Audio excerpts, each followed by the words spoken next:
अपने channel exam booster classes पर आपका स्वागत है। आज हम करेंगे यूपी टेट 2021 का प्रीवियस ईयर क्वेश्चंस, जिसमें हमारा सब्जेक्ट रहेगा एनवायरमेंटल साइंस। ठीक है, ईवीएस के हम क्वेश्चंस करेंगे जो आए थे 2021 के यूपी टेट के एग्जाम में। तो चलिए शुरू करते हैं बिना किसी देरी के। हमारा पहला क्वेश्चन था, सर्वाधिक जैव विविधता पाई जाती है। सर्वाधिक जैव विविधता आपके कहाँ पाई जाती है? सबसे अधिक जैव विविधता पाई जाती है आपके फूलों की घाटी में, दोरंग घाटी में, साइलेंट वैली में या फिर सुरमा घाटी में। तो ये साइलेंट वैली में पाई जाती है। ये साइलेंट वैली कहाँ है? आपके केरल में स्थित है। ठीक है, और फूलों की घाटी कहाँ स्थित है? वैली ऑफ फ्लावर आपके उत्तराखंड में है, यानी कि आपके उत्तराखंड में स्थित है। ठीक है, उत्तराखंड में स्थित है। कि एलपीजी के लिए क्या सही नहीं है?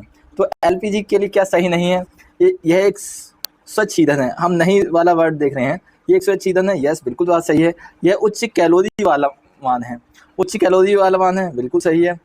और सेकंड क्वेश्चन है, इसमें नीली लौ जलती है, बिल्कुल सही है। ये मीथेन गैस उत्सर्जक है। मीथेन गैस निकलती है एलपीजी से? बिल्कुल नहीं, मीथेन गैस नहीं निकलती है। इसमें नहीं पूछा गया था और यही तो गलत वाला है। हमारा सही जवाब हो जाएगा ऑप्शन नंबर डी, आपका सही जवाब हो जाएगा। अब हमारा नेक्स्ट क्वेश्चन है कि पारिस्थितिकी तंत्र के घटक क्या हैं? इकोसिस्टम के घटक क्या हैं? पशु और पक्षी, उत्पादक उपभोक्ता घटक, उत्पादक उपभोक्ता और जैविक और अजैविक पदार्थ। देखो, पारिस्थितिकी तंत्र के घटक ये भी हैं, मगर मेन घटक क्या है? मेन घटक उसके हैं बायोटिक एंड एबायोटिक फैक्टर। ठीक है, एबायोटिक फैक्टर। तो जैविक और अजैविक पदार्थ आपके मेन घटक हैं। ठीक है, पारिस्थितिकी तंत्र के मेन घटक कौन से हैं? बायोटिक और एबायोटिक फैक्टर। ठीक है, तो ऑप्शन नंबर थर्ड आपका सही, फोर्थ आपका सही हो जाएगा। हमारा नेक्स्ट क्वेश्चन है, मकर रेखा है। मकर रेखा कहाँ आपके स्थित होती है? आपकी ये है आपका ग्लोब, ठीक है, और ये है आपका इक्वेटर। ठीक है, अब इधर है नॉर्थ पोल, इधर है साउथ पोल। ठीक है, अब एक रेखा है 23.5 डिग्री नॉर्थ और एक रेखा होती है यहाँ पे 23.5 डिग्री साउथ। जो 23.5 डिग्री नॉर्थ होती है वो होती है आपकी कर्क रेखा, और जो 23.5 डिग्री साउथ होती है वो होती है आपकी मकर रेखा। ठीक है, ये होती है आपकी मकर रेखा। ठीक है, तो आपका मकर रेखा कहाँ है? 23.5 डिग्री साउथ। ठीक है, तो ऑप्शन नंबर सी आपका सही हो जाएगा। ऑप्शन नंबर सी आपका सही हो जाएगा। ठीक है, ऑप्शन नंबर सी आपका सही हो जाएगा।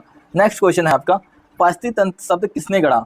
जो पारिस्थितिकी तंत्र है शब्द किसने दिया था? ये दिया था आपके A.G. टेंसले ने। ठीक है, तो A.G. टेंसले ने क्या दिया था? आपका पारिस्थितिकी तंत्र दिया था A.G. टेंसले ने। आपका नेक्स्ट क्वेश्चन है कि आर्सेनिक युक्त जल प्रदूषण की समस्या अधिकतम कहाँ है? आर्सेनिक युक्त जल प्रदूषण की समस्या कहाँ है? उत्तर प्रदेश में, मध्य प्रदेश में, बिहार में या फिर पश्चिम बंगाल में? तो आर्सेनिक युक्त जल प्रदूषण की मुख्य समस्या आपकी पश्चिम बंगाल में। ठीक है, तो ऑप्शन नंबर डी आपका सही हो जाएगा। अब आपका नेक्स्ट क्वेश्चन है आपका, भारत में उत्तरी घाट में स्थित दक्कन क्षेत्र के शुष्क होने का कारण क्या है? भारत में जो पश्चिमी घाट है उसमें दक्कन का क्षेत्र है, वो शुष्क होने का मुख्य कारण क्या है? कम तापमान प्रभाव, दाब प्रभाव, वृष्टि छाया प्रभाव या उच्च ऊंचाई प्रभाव? देखो, उच्च ऊंचाई प्रभाव वहाँ पे नहीं है, दाब का प्रभाव नहीं है, जब ऊंचाई ज़्यादा होगी तब दाब का प्रभाव होगा, कम तापमान का प्रभाव भी नहीं है। ठीक है, वहाँ पे है आपका वृष्टि छाया प्रभाव। ठीक है, तो ऑप्शन नंबर सी आपका सही हो जाएगा। नेक्स्ट क्वेश्चन है आपका कि वन्य जीव संरक्षण अधिनियम कब पारित किया गया था? जो वन्य जीव संरक्षण अधिनियम है वो पारित किया गया था 1972 में। ठीक है, 1972 में आपका वन्य जीव संरक्षण अधिनियम पारित किया गया था। ठीक है, अब नेक्स्ट क्वेश्चन है आपका, वायुमंडल की बाहरी सीमा पर प्राप्त सौर विकिरण प्रति इकाई क्षेत्र को किसके रूप में जाना जाता है? वायुमंडल के बाहरी सीमा पर प्राप्त सौर विकिरण प्रति इकाई क्षेत्र को किसके रूप में जाना जाता है? ये आपका जाना जाता है आपके सौर स्थिरांक। ठीक है, ऑप्शन नंबर सी आपका सही जवाब हो जाएगा। अब नेक्स्ट क्वेश्चन है आपका, मौलिक कर्तव्यों को किस देश के संविधान से अपनाया गया है? मौलिक कर्तव्य कहाँ से लिए गए थे? आपके यूएसएसआर से। ठीक है, कर्तव्य कहाँ से लिए गए थे? आपके यूएसएसआर से, सोवियत संघ रूस से लिए गए थे। और मौलिक अधिकार लिए गए थे आपके, अधिकार कहाँ से लिए गए थे?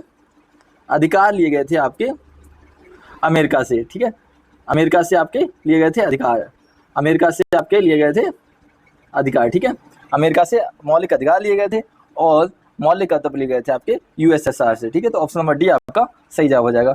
नेक्स्ट क्वेश्चन है कि घास के मैदान की पारिस्थितिकी तंत्र की एक खाद्य श्रृंखला में शीर्ष उपभोक्ता क्या होगा? घास का मैदान है, उसकी इकोसिस्टम में जो खाद्य श्रृंखला है उसमें सबसे ऊपर उपभोक्ता क्या होगा? तो घास की श्रृंखला होगी, सबसे पहले प्रोड्यूसर होंगे, फिर आपके प्राइमरी कंज्यूमर होंगे, सेकेंडरी कंज्यूमर होंगे, फिर आपके होंगे टर्सी कंज्यूमर। और जो टर्सी कंज्यूमर होते हैं वो आपके कौन होते हैं? वो होते हैं आपके मांस भक्षी, ठीक है, मांस भक्षी होते हैं आपके। जो आपके टर्सी कंज्यूमर होते हैं वो, क्योंकि सेकेंडरी कंज्यूमर खाते हैं, तो वो होते हैं आपके मांस भक्षी, ठीक है। तो ऑप्शन बी आपका सही जवाब हो जाएगा। अब नेक्स्ट क्वेश्चन है कि पृथ्वी की सतह के पास की मुख्य वायुमंडल परत कौन सी है? तो पृथ्वी की सतह पे जो परत है यहाँ पे ये है आपकी कौन सी? सबसे पहले कौन सा होता है आपका? क्षोभ मंडल, फिर होता है आपका मध्य मंडल, फिर समताप मंडल, फिर होता है आपका आयन मंडल। तो सबसे जो पास की जो लेयर होती है वो कौन सी कहलाती है? वो कहलाती है आपकी क्षोभ मंडल, ठीक है। सबसे मुख्य परत, वायुमंडलीय परत कौन सी है आपकी? क्षोभ मंडल। यहाँ पे सारी पर्यावरण की घटनाएं, मौसमी घटनाएं सारी कहाँ होती हैं? वो होती हैं आपकी क्षोभ मंडल में, ठीक है। अब नेक्स्ट क्वेश्चन है आपका, जैव विविधता अधिनियम भारतीय संसद द्वारा कब पारित किया गया था? जो जैव विविधता अधिनियम है ये भारतीय संसद द्वारा कब पारित किया गया था? तो ये पारित किया था 2002 में, ठीक है। 11 दिसंबर 2002 में ये नियम पारित किया गया था, अधिनियम पारित किया गया था। नेक्स्ट क्वेश्चन है, निम्नलिखित में से कौन सी कृषि पद्धति पर्यावरण के अनुकूल है? कौन सी कृषि पद्धति है पर्यावरण के अनुकूल है? जैविक खेती, झूम खेती, जैविक खेती, अधिक उपज देने वाली किस्मों की खेती, या फिर कांच के घर में बढ़ते पौधे? तो ये जैविक खेती है आपकी, ये पर्यावरण के अनुकूल होती है, ठीक है। तो आपका सही हो जाएगा जैविक खेती या ऑर्गेनिक फार्मिंग, ठीक है। अब नेक्स्ट क्वेश्चन है आपका कि अम्लीय वर्षा किसकी उपस्थिति से संबंधित है? अम्लीय वर्षा होती है जो एसिड रेन होती है, ये किसकी उपस्थिति से संबंधित है? हाइड्रोक्लोरिक एसिड HCl, या फिर बोरिक एसिड का अम्ल, या फिर सल्फ्यूरिक एसिड? तो ये किससे संबंधित है? आपके सल्फ्यूरिक एसिड से, ठीक है। तो ऑप्शन नंबर डी आपका सही हो जाएगा, सल्फ्यूरिक एसिड, ठीक है। अब नेक्स्ट WWF का फुल क्या होता है आपका? वर्ल्ड वाइल्ड लाइफ फंड, ठीक है। तो वर्ल्ड वाइल्ड लाइफ फंड, इसे हिंदी में कहते हैं विश्व वन्यजीव कोष, ठीक है। ऑप्शन नंबर सी आपका सही जवाब हो जाएगा। अब आपका नेक्स्ट क्वेश्चन है कि फूलों की घाटी कहाँ स्थित है? फूलों की घाटी अभी मैंने बताया था पहले ही क्वेश्चन में कि फूलों की घाटी आपके उत्तराखंड में स्थित है, ठीक है। आपके फूलों की घाटी कहाँ स्थित है? आपके उत्तराखंड में। नेक्स्ट क्वेश्चन है आपका कि निम्नलिखित में से कौन सी एजेंसी मुख्य रूप से भारत में प्रदूषण के माप से संबंधित है? तो प्रदूषण के माप से कौन सी संबंधित है? आपकी केंद्रीय प्रदूषण नियंत्रण बोर्ड, ठीक है। केंद्रीय प्रदूषण नियंत्रण बोर्ड आपके संबंधित है भारत में प्रदूषण की माप के लिए, ठीक है। अब क्वेश्चन नंबर नेक्स्ट है आपका कि कोटोपॉक्सी एक सक्रिय ज्वालामुखी है, वह कहाँ स्थित है? कोटोपॉक्सी एक सक्रिय ज्वालामुखी वो कहाँ स्थित है आपका? वो है आपके एंडीज पे, ठीक है। तो ऑप्शन नंबर सी आपका सही जवाब हो जाएगा। अब नेक्स्ट क्वेश्चन है आपका कि भारत में तिब्बत की त्रिशांपो नदी को कहा जाता है? त्रिशांपो नदी को क्या कहा जाता है भारत में? तो ये कौन सी नदी होती है? ये है आपकी ब्रह्मपुत्र नदी, ठीक है। तो ऑप्शन नंबर सी आपका सही जवाब हो जाएगा। नेक्स्ट क्वेश्चन है आपका कि ध्रुव तारा है, ध्रुव तारा कौन सा तारा है? ध्रुव तारा आपका उत्तर तारा है, उत्तरी तारा है, ठीक है। ऑप्शन नंबर ए आपका सही जवाब हो जाएगा।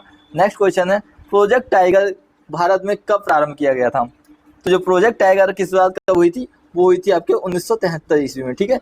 1973 आपके 1973 में प्रोजेक्ट टाइगर स्टार्ट किया गया था, ठीक है।